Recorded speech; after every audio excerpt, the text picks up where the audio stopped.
now because I'm sitting in for Maite and we have to cover episode 9 and 10. It is already time for the season finale. And guess what, Buzzers? You are co-hosting with me today. So let's get in it. You're tuned in to AfterBuzz TV, the ESPN of TV talk. Now, let the buzz begin. Going solo, going solo. That's right, Ali Kona Bradford here with you. Joining me is a lot of air right now. Crystal Maite and Luisa could not make it tonight, but that's okay because guess what? You are going to be co-hosting with me. If you've never joined me leading in a show, this part of the table belongs to you. It's why we cut it off, because you're joining me. If you want to get me into the live chat, you can do so. Ask any questions because I am here as your expert resident makeup artist. So tips, tricks, questions in general, you're just curious, put it into the comment box below and we're streaming live. I can go ahead and answer those for you. But in the meantime, let's get into episode number 9, which P.S. I can't believe we got to the end so quickly. And she wants to be a slut, guys. My little strap keeps falling down. All right, so let's talk about the beginning where Huda says, you know, I just need to take a day and chill. Let's chill. Yeah, I'm not a singer, but I get it. When you're a boss and you got so much pressure on you, you need to take that time. And it's really hard to find it because you want to make sure you don't ever skip a step, especially when you're in charge of an empire.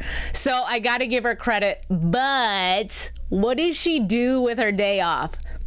Family day, which I think is cool. I mean, I come from a family, I don't know about you guys, but we're not as tight-knit as the Kattans are. So it's neat to see that, but I think it's also probably a little overwhelming for Dom, especially since we got to hear that he's actually an only child.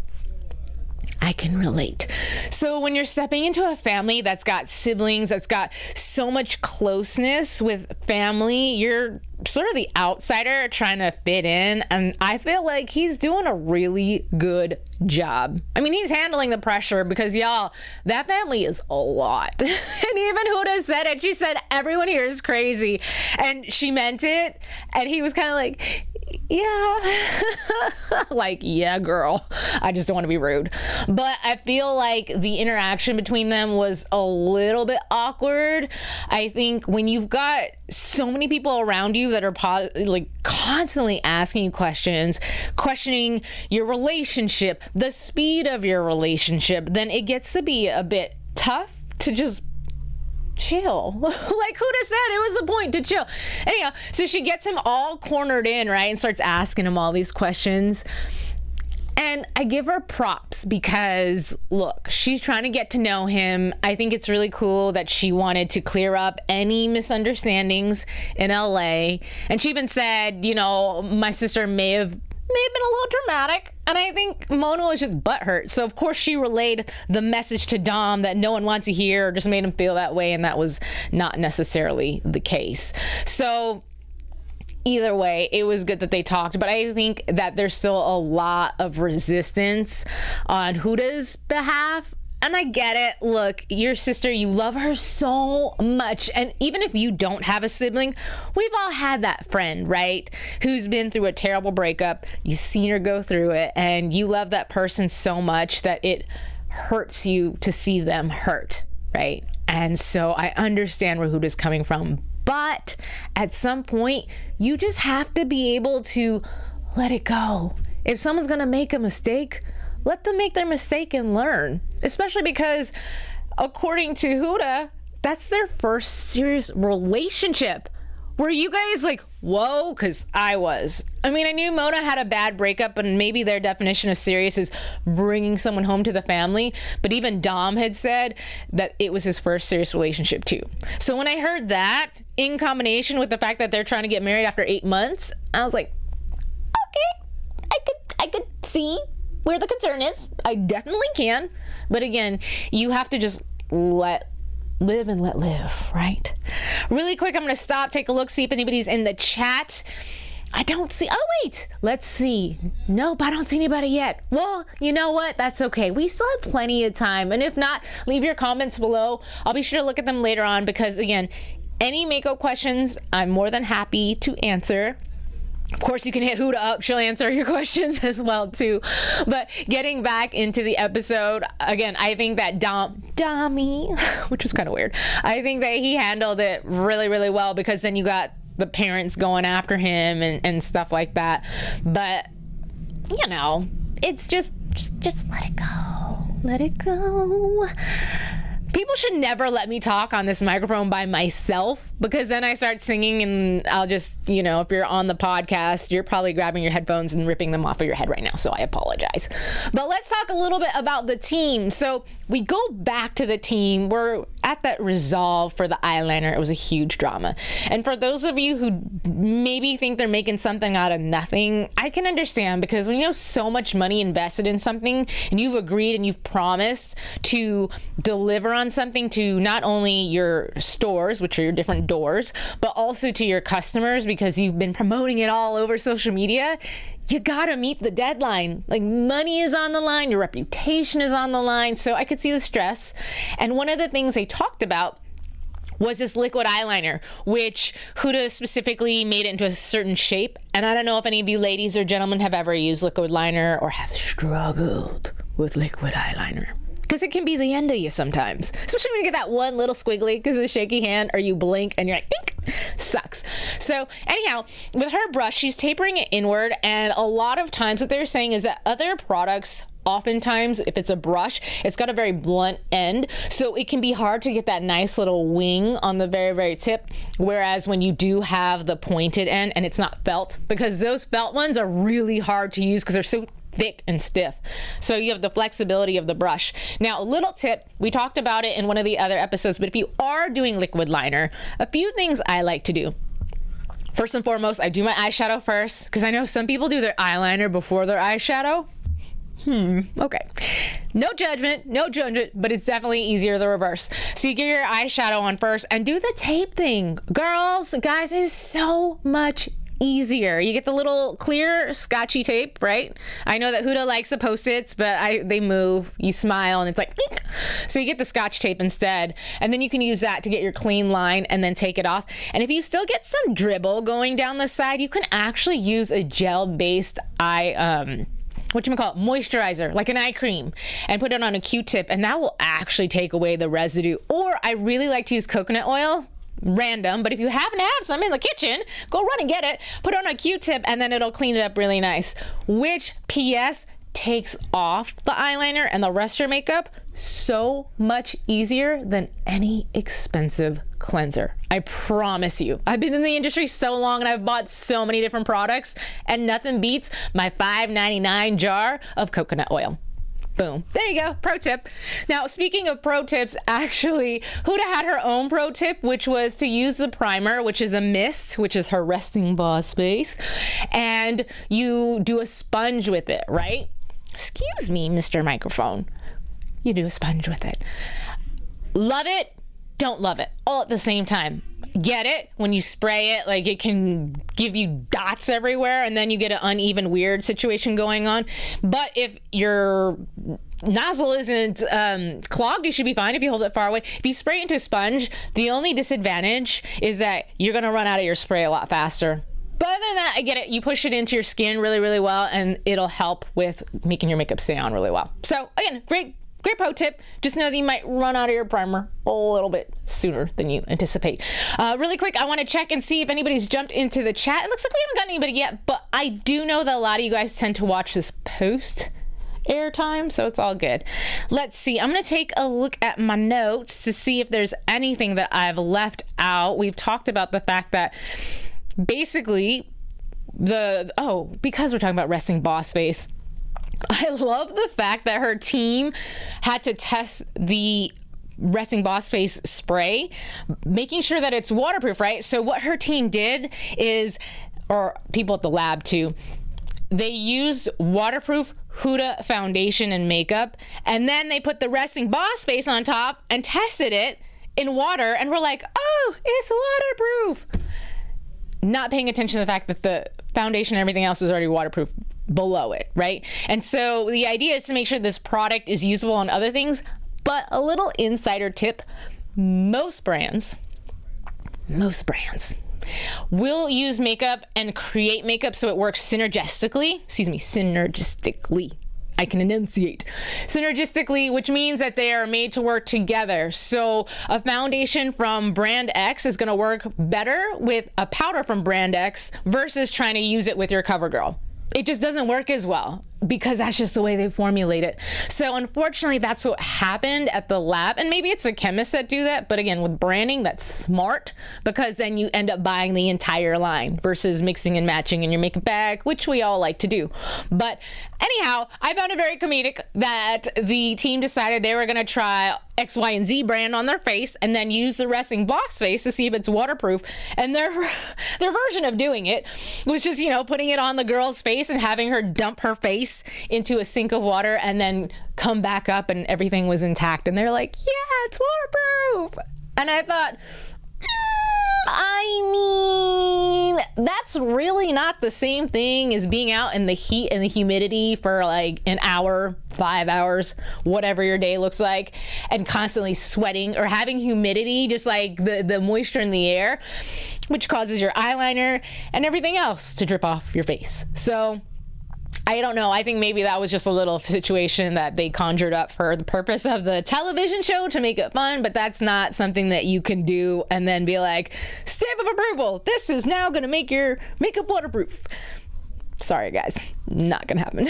But anyway, it was entertaining. It's fun to watch. And I think that sometimes too, because this is a reality show, that's also some of the reactions that you're seeing in terms of Huda being really upset about Dom. I think that she does want to get to know him, but because you have to have drama in a reality show, it's maybe over accentuated, or they're doing tons of interviews and the things that the editors are plucking out are just about Dom. So it's like, oh my God. That's what I think. But again, my own personal opinion. Curious to hear what you guys think in the comment box below. But before I get into other topics, I want to make sure I remind you guys to please like, comment, and subscribe to our channel. Whether you are on YouTube or you're listening on iTunes, please do the same, because when you do, it pulls us up in the rank. And we always love that. We love when you support AfterBuzz because they like to give you the content that you want. There's a little bit of something for everybody. As Maria Menounos says, we are definitely the ESPN of talk and TV talk. So be sure to support us because we love you. And we can only bring you this content if we continue to get your awesome feedback. Now, let's talk a little bit about episode number 10. Because leaving episode number 9, we found out at the very end that Huda was going to be on the cover of Vogue Arabia. What? I mean, that is so cool. You guys, 10 years ago, you would have never heard of an influencer being on the cover of any magazine at all. It was reserved for TV, movies, celebrities, Oprah, And so what an honor to be this entrepreneur and to be celebrated for being a boss. That's so cool, especially when she comes from a mission of just wanting people to feel good about themselves. So very cool. Going into episode 10, though, we get to see the actual photo shoot. And everybody looked beautiful. Everybody looked great. However, I have a lot of feelings about bringing your daughter into this world. And I think that it's super cool that because Huda comes from a background of when she was a child, she did not feel pretty and she felt like an outcast. I'm sure as a parent now, she's very aware of that and making sure that Noor feels good about herself and confident and beautiful and that she belongs. But I don't know if she really belongs in that world just yet, And so, cool. Invite her to be along with Vogue. And I guess one of the things that Huda was saying is, Beyonce had Blue on the cover when she first had her. And yeah, I mean, if Blue was an infant, then she really has no recollection of it. But Noor is definitely old enough to know what's going on. And one of the things that you hear Noor say is, I want eyeliner and this, that, and the third. And Huda's like, when I was her age, I just knew like My Little Pony, And my thoughts on this, you can agree, you can disagree, we can agree to disagree. But I just feel like if you look at it from Noor's perspective, hop into her tiny little shoes, being her is probably tough on the inside. Like, yeah, your mom is amazing and she loves you, but your mom is beautiful. And no offense to Huda because she owns it, but she's also artificially beautiful in that she's done the injections for her lips, her cheeks. She's got the fake hair and like all these things that are not natural. And her job is to be beautiful most of the time. Like I give Huda big ups because she's showing herself constantly on social media without makeup on. And girl, I can't do that. I just won't. So I give her props for that. It takes a lot of confidence and vulnerability to do that. However, most of the time for work, she has to be beat down. So of course, Nora is in a position where her mommy is so beautiful that I don't know. I mean, I'm just thinking about the little girl inside of me. I think I would love my mommy. I would admire her, but at the same time, I would feel like I'd have to be just as beautiful, you know? And at one point, I'm not sure if Huda lightened her skin or she just, when she got older, she got fair complected. But looking at all the pictures of her when she was younger, she was Nora's complexion and now she's not. So again, that'd be another thing where I'd be like, thinking about it, I know it sounds weird because she's so young, but it's just, you start developing your insecurities as a little person. So again, something to be very, very conscious about. And then it can also backfire on you. And then your kid goes, oh my God, I'm so special because I'm treated so special. Does that make sense? So that was my like 5, 10, 15, 20 cents that you didn't ask for about that one topic, but we'll talk a little bit more in news and gossip. We also did, sorry, I have to go look at my notes because it's just me, myself, and I. Oh, okay. We did actually have a little bit of the brunch in this episode as well, too, but I want to talk about the pro tip. And I will say, this is not a pro tip that I've actually really heard of before, but that's because I don't know, maybe I've never paid attention. So Huda was talking about those little Japanese razors, which are everything. If you have a kit, great to have in case your client does have a little mustache going on. But she said that if you use it dry, it exfoliates the skin. Makes sense. But also it makes the hair grow back thinner. Now that's new to me. So if any of you guys have a Fu Manchu, please try it out. Let me know if it like just starts getting thinner. And leave it in the comment box because I'd be curious to know that. So that's her pro tip. We also saw, if you guys pay attention to the Facebook page, which I know you do because that's how you watch the episode, but there's also those little goodies that she does throughout the week. So one of them is a makeup tutorial, and she taught another young lady how to do a smoky eye, which is like the #1 request we as makeup artists get all the time. Smoky eye, smoky eye. So she had some really awesome tips. Definitely go back and watch it. One that I would add on to that she didn't cover is using a primer, because people don't realize that without a primer, it's like, okay, you paint your wall black, right? You got to move out of your apartment or your house and you have to paint it back to white, right? If you go to the store, you buy the white paint, you put it on top of the black, guess what happens? A whole lot of nothing. You might get a gray wall, and you could do it like 10 times. Trust and believe, I did that once with like a pink wall and kept going and going. I'm like, why? And it's because I didn't put a primer on first. You put a layer of primer on and then all of a sudden the paint works. I use that analogy because it is the same thing with the rest of your face, whether it's your foundation, your concealer, or your eyeshadow.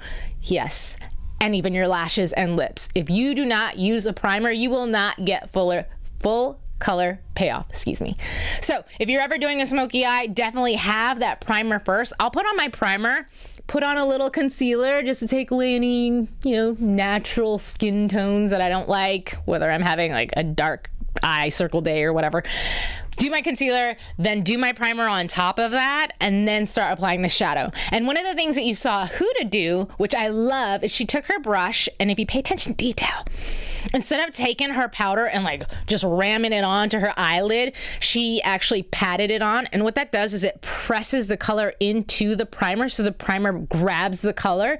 And once you have the color pressed to the vividness that you want, then you can go in with a clean brush, or sometimes a little bit of a dirty brush with the color you want, not a brush from like 2 weeks ago, yesterday, or 5 hours ago.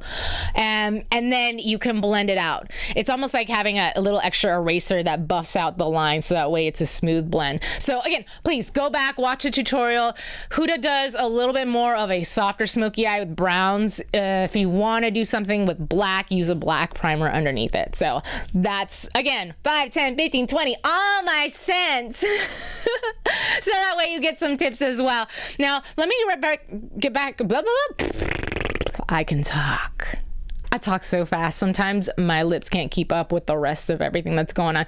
So really quick, I want to also make sure. Oh, another tip that she covered. And I know I'm like really heavy into the tips this episode, but you got me. Take advantage of me. I will help you. But a tip that Huda gave is that she cuts her eyelash into 3 sections and then she applies it in 3s. For those of you who have a hard time with the strips, I've never heard of that before. It's cool. It's a great idea. I just never heard of that before. But also, too, I'm not one to put on eyelashes with tweezers. To me, those just get in the way.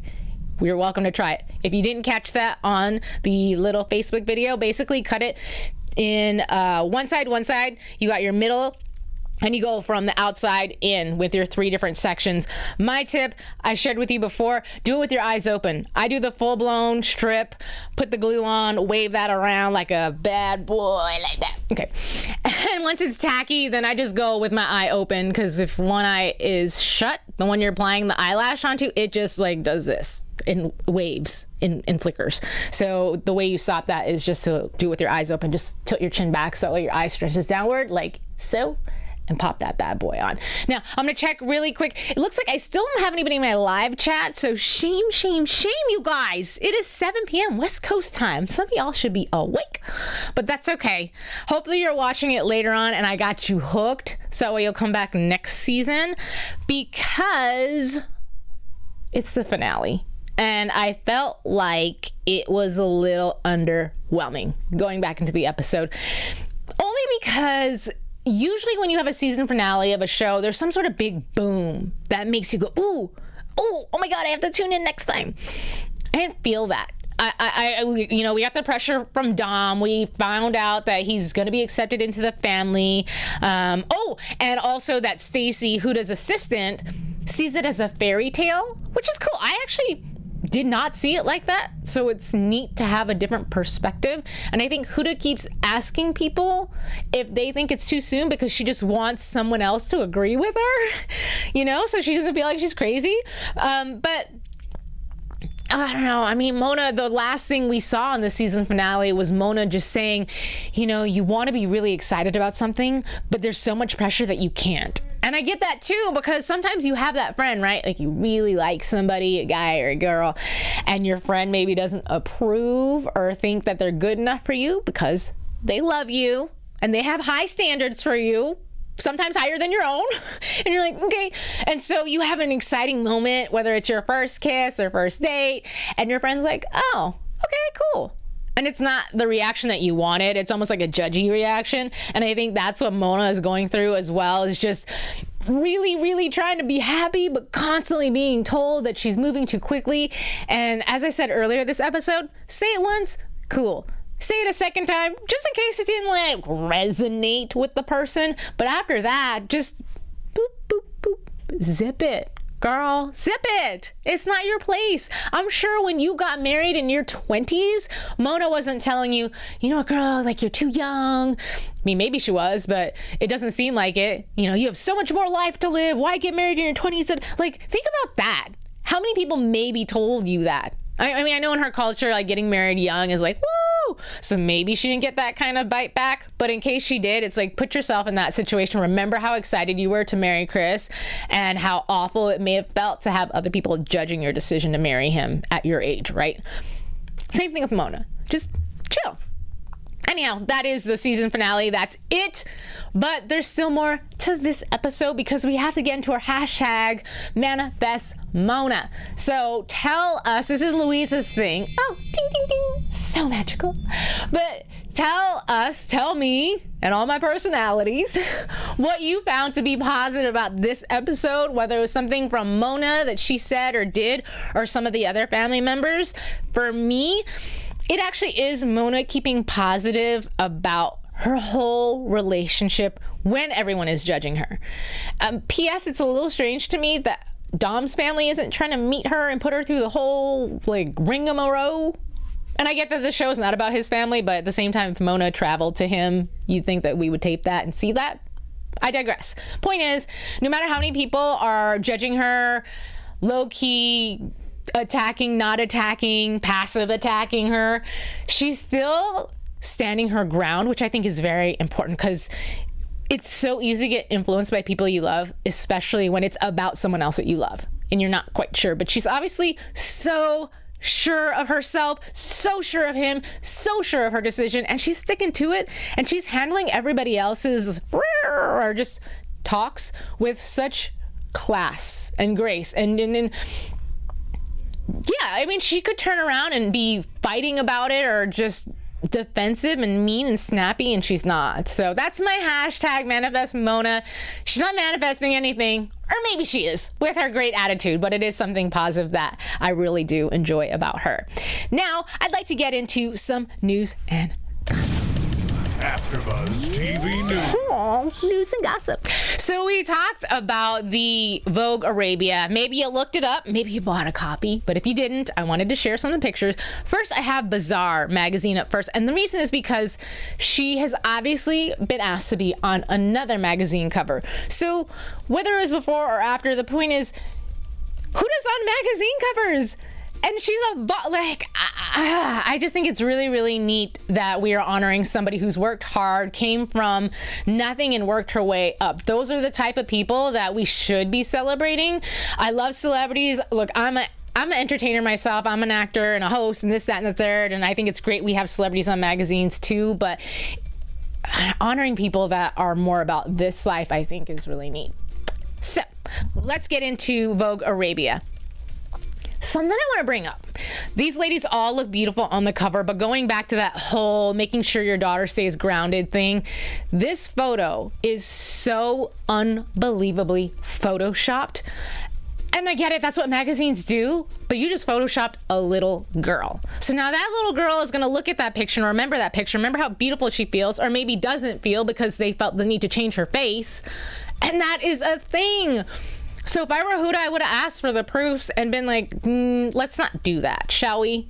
But that's just me. I have no place to judge. Going to our next picture, here's another picture of Huda and her daughter Noor. And you're probably wondering, okay, well, what did they Photoshop? Obviously, there's skin on both of them, but it looks like they Photoshopped her nose and made it thinner in both pictures. So that's where I have a bit of an issue, because you're beautiful the way you are. The end, period. Next photo. Now let's talk about having a normal life. That is not normal. I love you. I think it's great that you're bringing your daughter to events, and I think it's so cute that they dress like twinsies. But mama's got her leg out with a purse with some dollar signs on it. Girl, do you, be you. But again, finding that balance and being very aware of what this could be doing to your daughter. We just keep going through all the pictures, but even at a young age, Mona and Noor look like they fell out of Clueless. It's adorable, and at the same time, it's not a normal childhood. Sorry, I'm not trying to be critical. I'm just saying I hope that they do have a really nice balance at home. Going on to our next picture. This is a picture from a magazine. If you're listening to us on iTunes, we've got cheetah print on both mom and daughter with some bright red lipstick, beautiful old-fashioned Hollywood hair. Again, it's not a normal life, and I think that you will never ever really realize, and this is the whole thing with parenting, right? You don't realize if you're doing a good or a bad job. You're hoping you're doing a good job, and then they become an adult or a teenager, and at that point it's too late. They're either like, you did it, or you're like, shoot, what did I screw up on? Did I screw up on this? Anyway, shutting my mouth, taking my cents, putting them in the bank, and letting you leave your comments and tell me how you feel. Let's go to our next picture. A little TBT, since it is Thursday, we got our throwback. It is Oh, look, it's Chris and Huda. Look how different they look.